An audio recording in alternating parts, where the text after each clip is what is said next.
السلام علیکم۔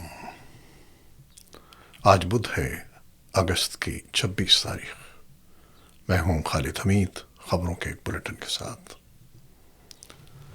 اسلام آباد کے پمس ہسپتال کی ایم سی ایچ وارڈ کے تیسرے فلور پر واقع نرسری میں آتش زدگی کے نتیجے میں 15 نومولود بچے جاں بحق ہو گئے ہیں، جبکہ کچھ اطلاعات کے مطابق 14 بچے جاں بحق ہوئے ہیں۔ ریسکیو ذرائع کے مطابق آگ صبح 6:45 پر ایئر کنڈیشنر کے کمپریسر میں دھماکے کے بعد لگی۔ اطلاع ملتے ہی ریسکیو اور فائر بریگیڈ کی ٹیمیں موقع پر پہنچ گئیں اور آگ پر قابو پا لیا گیا۔ امدادی کارروائیوں میں فائر بریگیڈ کی 6 گاڑیاں اور 4 ایمبولینسز نے حصہ لیا، جبکہ کولنگ کا عمل بھی جاری رہا۔ ہسپتال حکام کے مطابق واقعے کے وقت نرسری میں 16 نومولود بچے موجود تھے، جن میں سے صرف ایک کو بچایا جا سکا۔ والدین نے الزام عائد کیا ہے کہ آتش زدگی کے وقت نرسری میں نہ گائنی ڈاکٹر موجود تھیں اور نہ ہی دیگر طبی عملہ موجود تھا۔ واقعے کی تحقیقات کے لیے ایڈیشنل ڈپٹی کمشنر جنرل کی سربراہی میں 8 رکنی انکوائری کمیٹی تشکیل دے دی گئی ہے۔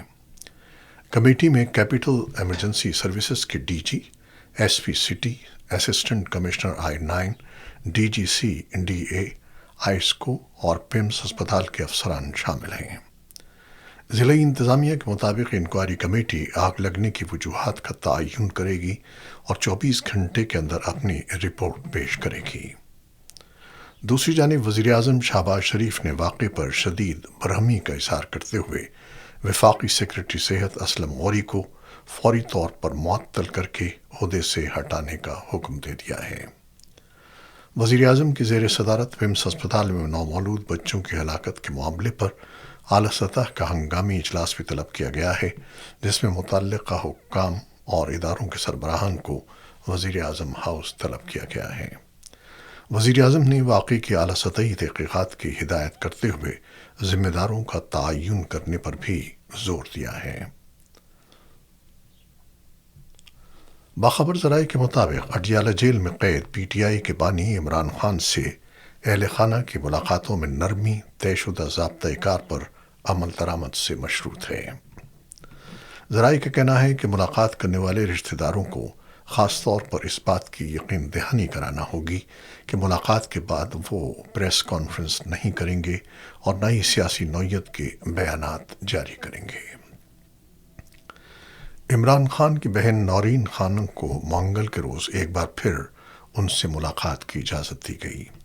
ذرائع کے مطابق چند ہی روز میں یہ عمران خان اور ان کی بہن کی دوسری ملاقات ہے، جسے اہل خانہ کے لیے مثبت پیش رفت قرار دیا جا رہا ہے۔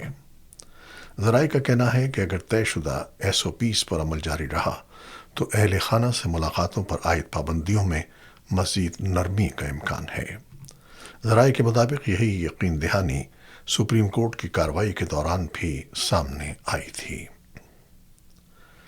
عمران خان کی ہسپتال منتقلی سے متعلق توہین عدالت کی درخواست 16 ستمبر کو سماعت کے لیے مقرر کر دی گئی ہے۔ بانی P T I Imran Khan کی ہسپتال منتقلی سے متعلق توہین عدالت کی درخواست سپریم کورٹ میں سماعت کے لیے مقرر کی گئی۔ سپریم کورٹ کے رجسٹرار آفس کے مطابق درخواست کی سماعت 16 ستمبر کو ہوگی۔ متعلقہ کیٹیگری میں اس نوعیت کی 94 درخواستیں پہلے سے زیر التوا ہیں اور عظمیٰ خان کی جانب سے دائر درخواست ان میں سب سے آخر میں شامل ہوئی ہے۔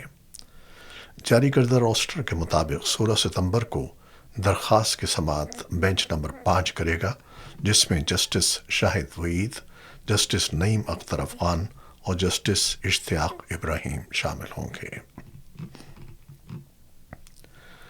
اڈیالہ جیل میں قید ایمان مزاری کو مبینہ طور پر مناسب طبی سہولیات نہ ملنے پر ان کے اہل خانہ نے تشویش کا اظہار کیا ہے۔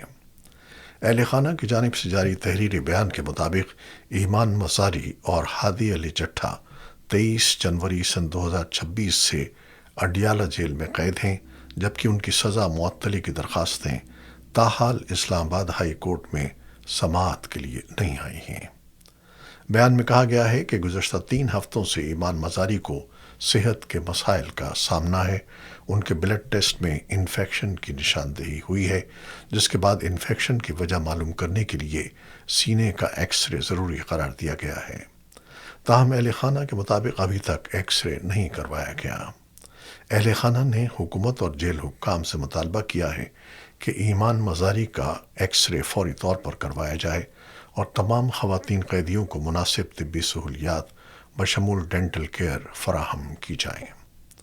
تحریری بیان میں یہ بھی مطالبہ کیا گیا ہے کہ متعدی بیماریوں میں مبتلا قیدیوں کو مناسب اور باعزت طریقے سے قرنطینہ کیا جائے تاکہ دیگر قیدیوں کو بیماریوں سے محفوظ رکھا جا سکے۔ اور اب دوسری خبریں۔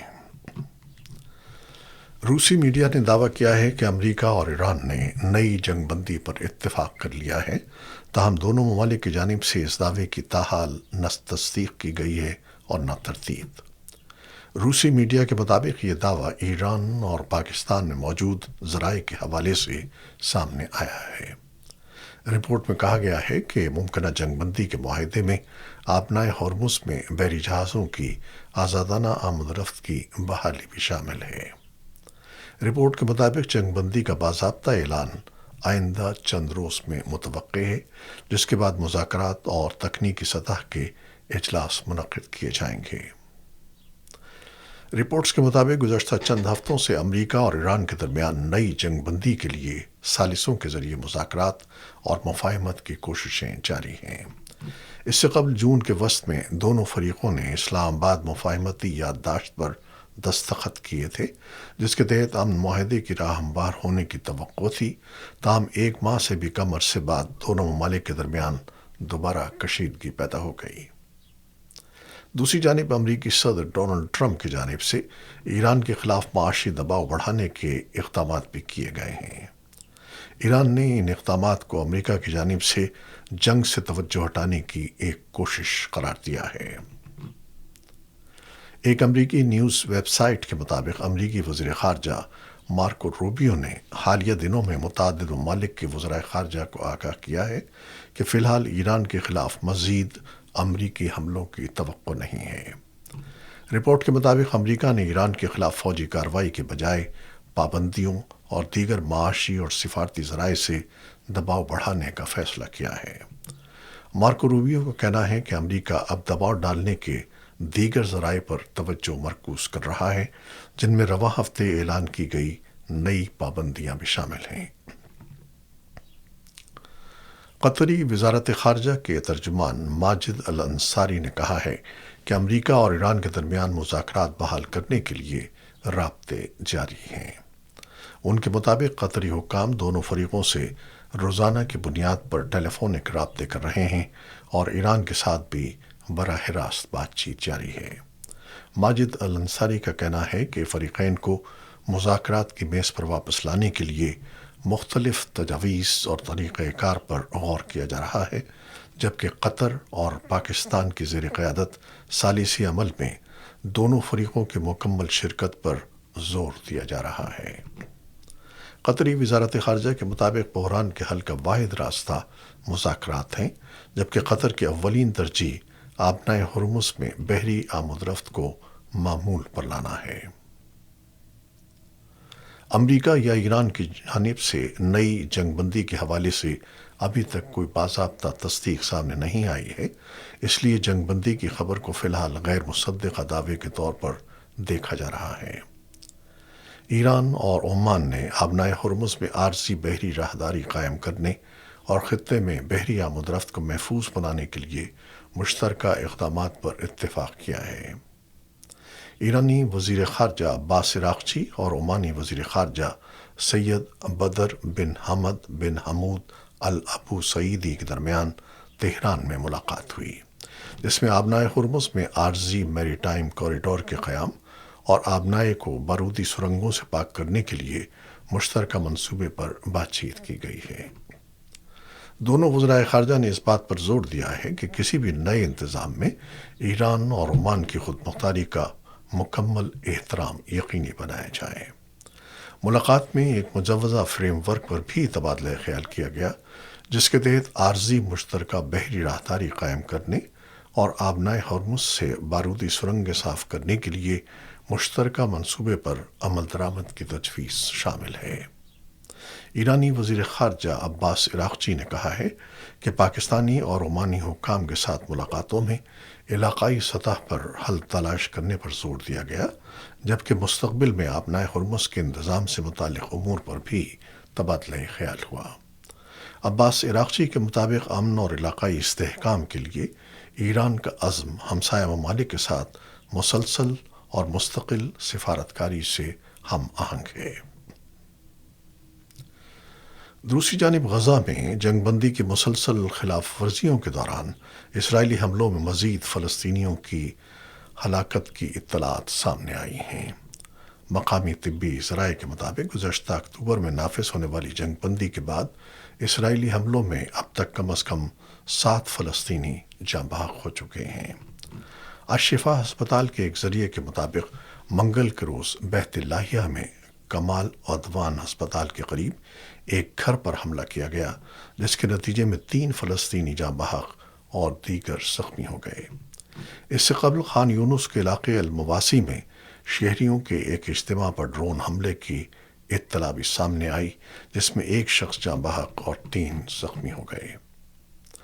الجزیرہ کے عربی نامہ نگار نور خالد کے مطابق خان یونس میں اس سے قبل ہونے والے اسرائیلی حملوں میں زخمی ہونے والے مزید 3 فلسطینی بھی دم توڑ گئے۔ ان میں سے 2 افراد کو پیر کو ہونے والے حملے میں زخمی ہوئے تھے، جبکہ تیسرا شخص تقریباً 2 ہفتے قبل زخمی ہوا تھا۔ میڈیکل ایڈ نامی تنظیم کے مطابق منگل کی رات اسرائیلی فوجی حملے میں غزہ میں بچوں، حاملہ خواتین اور دودھ پلانے والی ماؤں کے لیے غذائی اشیاء ذخیرہ کرنے والا ایک گودام بھی تباہ ہو گیا۔ ملک بھر میں نبی آخر الزماں حضرت محمد مصطفیٰ صلی اللہ علیہ وسلم کا یوم ولادت مذہبی عقیدت اور احترام کے ساتھ منایا جا رہا ہے۔ عید میلاد النبی کے موقع پر دن کا آغاز نماز فجر کے بعد لاہور اور پشاور میں 21 توپوں کی سلامی سے ہوا۔ کراچی میں گلیوں، محلوں اور عام شاہراہوں کو برقی قمقموں اور رنگ برنگی روشنیوں سے سجایا گیا تھا۔ شہر کے مختلف علاقوں میں محافل میلاد، ریلیوں اور دیگر مذہبی تقریبات کا انعقاد کیا گیا۔ مختلف مقامات پر اسٹالز بھی قائم کیے گئے، جہاں کہیں تبرکات کی زیارت کا اہتمام ہے تو کہیں مسجد نبوی اور خانہ کعبہ کے ماڈلز رکھے گئے ہیں۔ لاہور میں مساجد، گھروں، سڑکوں اور سرکاری عمارتوں کو خوبصورتی سے سجایا گیا ہے، جبکہ مختلف مقامات پر محافل نعت اور میلاد کا انعقاد جاری ہے۔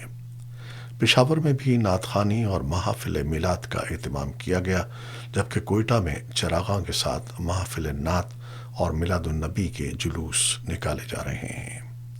اسلام آباد میں بھی مختلف علاقوں کو برقی قمقموں سے سجایا گیا ہے اور مساجد میں خصوصی عبادات اور محافل کا اہتمام کیا گیا۔ ملک کے دیگر شہروں میں بھی میلاد النبی کے سلسلے میں جلوس اور مذہبی اجتماعات منعقد کیے گئے۔ دوسری جانب بھارتی زیر انتظام جموں و کشمیر میں بھی عید میلاد النبی کے موقع پر ہزاروں عقیدت مندوں نے شبینہ نوافل کی ادائیگی اور حاضری کے لیے سری نگر کے درگاہ حضرت بل کا رخ کیا۔ کشمیر میڈیا سروس کے مطابق عقیدت مندوں نے درگاہ حضرت بل میں حاضری دی اور امن، خوشحالی اور مقبوضہ جموں و کشمیر میں بھارتی قبضے اور ہندوتوا پر مبنی فرقہ واریت سے آزادی کے لیے دعائیں مانگیں۔ رپورٹ کے مطابق حکام نے سری نگر میں عید میلاد النبی اور عاشورہ کے جلوسوں سمیت بڑے مذہبی جلوسوں کی اجازت نہیں تھی۔ کھیل۔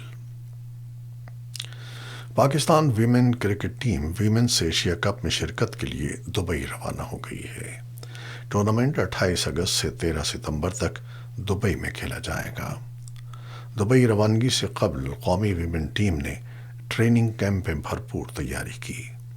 کپتان فاطمہ ثنا کی قیادت میں کھلاڑیوں نے بوائز ٹیم کے ساتھ پریکٹس میچز بھی کھیلے۔ پاکستان ویمن ٹیم ٹورنامنٹ میں اپنا پہلا میچ 1 ستمبر کو تھائی لینڈ کے خلاف کھیلے گی۔ پاکستان اور بھارت کی ویمن ٹیموں کے درمیان اہم مقابلہ 5 ستمبر کو شیڈیول ہے، جس پر شائقین کی خصوصی نظریں مرکوز ہیں۔ یہ تھی وہ خبریں جو یوٹیوب چینل پر ہم نے آپ کے لیے پیش کی ہیں۔ آپ ہمارے چینل کو دیکھتے ہیں، شیئر کرتے ہیں، پسند کرتے ہیں اور اپنے کمنٹس میں اپنی آراء کا اظہار کرتے ہیں، محبت کا اظہار کرتے ہیں، جس کے لیے ہم آپ کے بےحد مشکور ہیں۔ اپنی ان کاوشوں، ان محبتوں کو جاری رکھیے گا۔ خالد حمید کو اب اجازت دیجیے گا۔ اللہ حافظ۔